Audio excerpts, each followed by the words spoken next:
Good Morning Business, le grand entretien.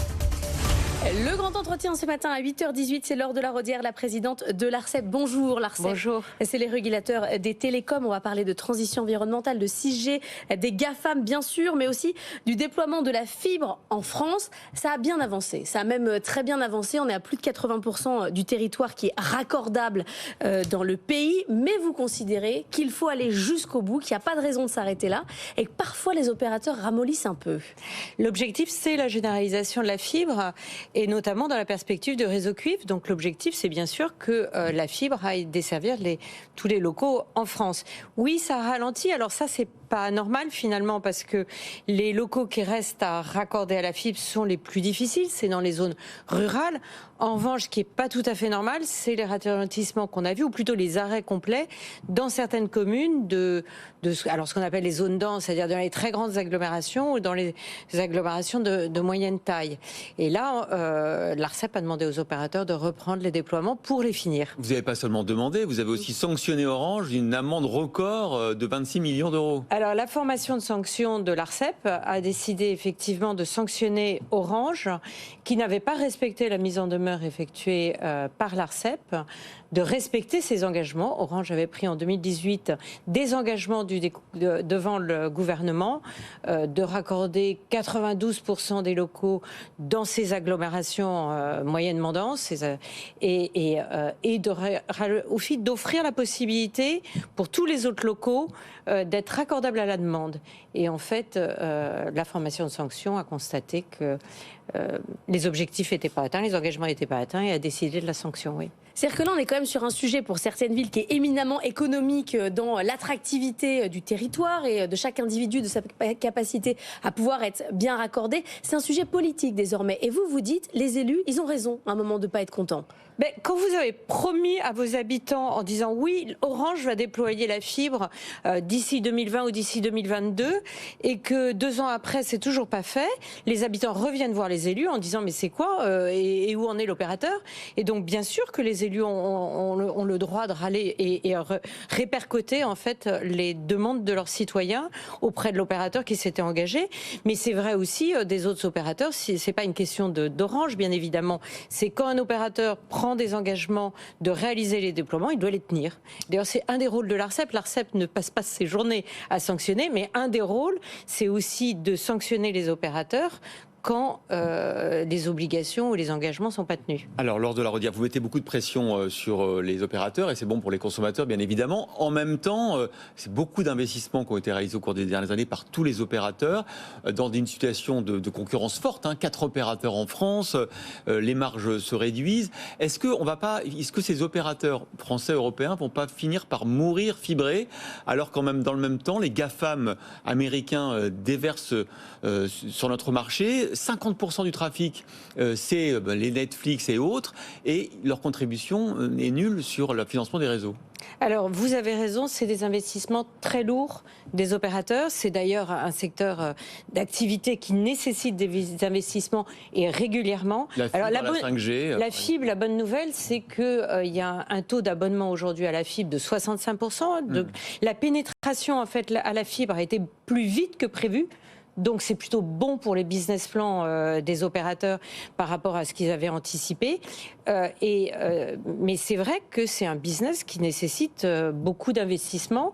Aujourd'hui, par rapport à la situation qu'on a connue il y a quelques années, il y a peut-être moins de guerre des prix, les prix sont stabilisés, les revenus des opérateurs sont stabilisés et donc on sent en fait une certaine consolidation des revenus des opérateurs, ce qui est moi je trouve une bonne chose parce qu'on ne peut pas avoir un marché qui investit massivement et puis des revenus qui baissent, ça ne marche pas sur le long terme. Et sur les GAFAM, leur contribution, parce qu'on a eu ce débat avec vous d'ailleurs il y a quelques mois, et on a l'impression que c'est au point mort maintenant. Ce que demandent les opérateurs, c'est que les GAFAM contribuent directement en fait aux investissements des opérateurs. En fait, et nous regardons à l'ARCEP ce qui s'appelle le marché de l'interconnexion. C'est là où s'échangent les flux entre les opérateurs et les GAFAM. Il n'y a pas, on décèle pas des défaillances de marché. Donc on pense que c'est pas là où doit se faire une certaine responsabilisation des GAFAM sur les flux qu'ils injectent dans les réseaux. En revanche, on est très intéressé par le fait de regarder l'empreinte environnementale du numérique et le fait qu'à chaque fois que vous avez des hausses des flux sur les réseaux, si vous mettez des vidéos de meilleure qualité, si vous lancez des applications dans le domaine du métavers, vous allez avoir de facto les terminaux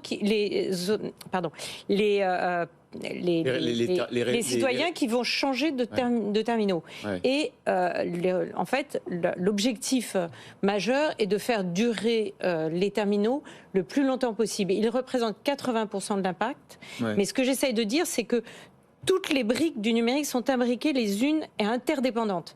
Et donc, si vous mettez une pression sur les GAFAM pour qu'ils soient responsabilisés sur le volume de trafic qu'ils mettent sur les réseaux, dans ce cas-là, ça aura un bénéfice sur l'ensemble de la chaîne vis-à-vis de l'empreinte environnementale du numérique. Donc pour qu'on comprenne bien, la taxe GAFAM, clairement c'est un peu terminé, mais vous voulez passer par la question environnementale pour réussir à les faire passer à la caisse. Moi, je trouve que c'est une bonne voie à étudier. Vous savez, les mesures à prendre méritent quand même quelques études pour voir les effets de bord. Mais l'environnement, mais c'est un bon responsabiliser...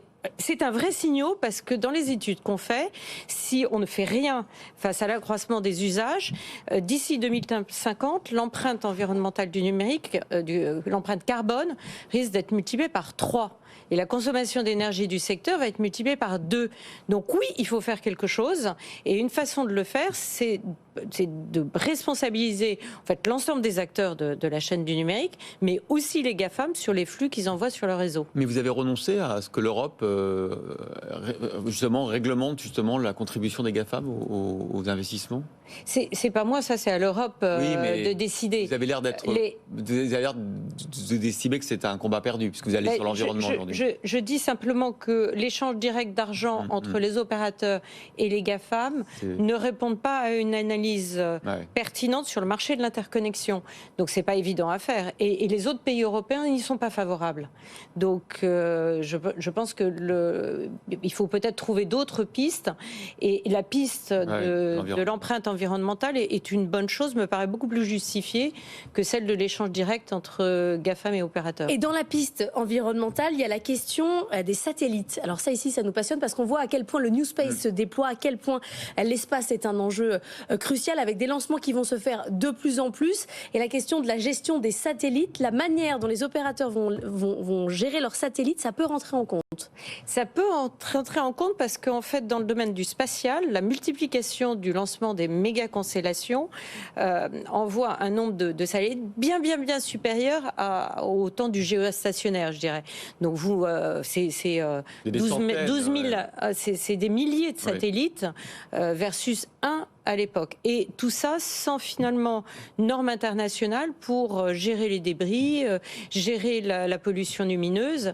Et donc l'ARCEP a voulu organiser un événement avec le CNES et l'ADEME, donc en novembre dernier, pour tirer la sonnette d'alarme en disant on a besoin en fait d'un encadrement sur l'impact environnemental aussi de ces méga-constellations. Mais justement, est-ce que tout ça n'est pas en train de vous échapper? Parce que vous le dites très justement, c'est au-dessus de nos têtes, c'est des constellations mondiales, c'est Starlink, c'est Elon Musk, c'est tout ça.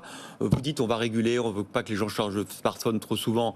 Enfin, c'est vrai, c'est louable, mais la vérité c'est qu'on a de plus en plus besoin de puissance. On a l'IA aussi qui est peut-être très gourmande en processeurs, en data center. Est-ce que finalement les régulateurs nationaux sont pas en train de perdre le pouvoir face aux GAFAM? Je parle même pas des opérateurs là, c'est vous face aux GAFAM américains qui passent au-dessus de votre tête. Alors sur la partie des satellites, il y a une prochaine loi d'orientation spatiale européenne dans lequel en fait on peut très bien mettre des exigences de respect de normes environnementales pour pouvoir avoir des fréquences et pour pouvoir utiliser en fait nous l'ARCEP attribue les fréquences aux opérateurs de satellites pour les fréquences qui vont du sol aux satellites. Mais regardez, Starlink a eu cette autorisation. Et si on avait, et les satellites, ils ont besoin d'avoir des fréquences à un endroit en Europe. Ouais. Et donc l'Europe peut très bien agir, et ça s'imposera à Starlink comme aux autres, et simplement des normes de gestion des débris, pollution lumineuse, respect de contraintes environnementales pour les lanceurs. On peut très bien mettre ça au niveau de la loi européenne. Sur le déploiement de la 6G, on en est où ? Sur la 6G. Mais oui, la 5G, c'est déjà derrière nous. Non, pour moi, la 5G n'est pas encore derrière nous. Et il y a encore, aujourd'hui, les déploiements de la 5G se passent bien. Là aussi, on a vu l'année dernière une augmentation du nombre d'abonnements. Donc, on a 15% aujourd'hui des cartes SIM qui sont des cartes SIM 5G. Donc, les clients sont abonnés c'est pas une 5G. déception, 15%, c'est pas beaucoup. C'est une déception par rapport à ce qu'ils envisageaient, mais on sent une inflexion. Voilà la nouvelle. Donc, on n'en est pas à la 6G l'année. encore. Non, on n'en est pas à la 6G. Certains pays le sont, en Corée et tout, ils commencent à développer la 6G. Mais j'ai envie de dire, pourquoi faire d'abord une nouvelle technologie chasse l'autre. On a vu le déploiement de la 5G, il y avait annonce de 1000 promesses, et en fait on se rend compte que la 5G, c'est essentiellement fait pour désaturer les réseaux 4G, mais vis-à-vis du citoyen, il n'y a pas un bénéfice encore énorme de la 5G. Peut-être avec la nouvelle 5G qui s'appelle Standalone, on va pouvoir offrir des services bien plus spécifiques, mais aujourd'hui les gens qui ont la 5G disent pas que c'est un effet waouh. Donc voilà, utilisons déjà la 5G avec l'ensemble en fait des services que pourra utiliser la 5G, pourra fournir la 5G standalone, voilà, avant de passer à la 6G. On verra si Xavier Niel a prévu de passer à la 6G. En tout cas, il sera avec François Sorel. Le Wi-Fi 6 ou 7 sur sa nouvelle box, on verra. Rendez-vous à 20h sur BFM Business avec François Sorel pour un grand entretien avec Xavier Niel. Merci beaucoup, Laure de la Rosière, d'avoir été avec nous, présidente de l'ARCEP.